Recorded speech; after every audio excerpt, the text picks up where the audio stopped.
ইরানের দিকে রওনা দিয়েছে শক্তিশালী মার্কিন যুদ্ধজাহাজের বহর। এই বহর কোনো সাধারণ যুদ্ধযানে সজ্জিত নয়। এখানে আছে বিশাল এয়ারক্রাফট ক্যারিয়ার ও missile destroyer USS Abraham Lincoln.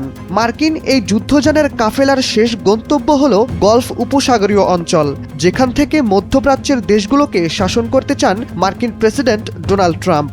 বৃহস্পতিবার সুইজারল্যান্ড থেকে ফেরার পথে তিনি সাংবাদিকদের এমনটাই জানিয়েছেন। ট্রাম্প বলেছেন, আমরা ইরানের দিকে কঠোর নজরদারি জারি করেছি, তবে আমি চাই না খারাপ কিছু ঘটুক। তিনি ইরানকে হুঁশিয়ারি দিয়ে বলেছেন, যদি তারা আবারও পারমাণবিক কর্মসূচি শুরু করে তবে ব্যবস্থা নেবে যুক্তরাষ্ট্র। এদিকে যুক্তরাষ্ট্রের এমন পদক্ষেপে পুরো মধ্যপ্রাচ্য জুড়ে যেন যুদ্ধের অশনি সংকেত বইছে। সেই সংকেতকে তীব্র করেছেন ইরানের বিপ্লবী গার্ডের কমান্ডার জেনারেল মোহাম্মদ বাকপোর।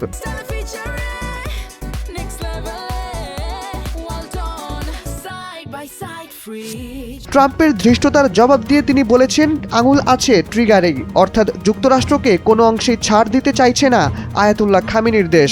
শুক্রবার কাতার ভিত্তিক সংবাদ মাধ্যম আল জাজিরার এক প্রতিবেদনে উঠে এসেছে, ট্রাম্প স্পষ্ট করে বলেছেন, ইরান যদি আবারও তাদের পারমাণবিক কর্মসূচি শুরু করে তবে ব্যবস্থা নেবে যুক্তরাষ্ট্র।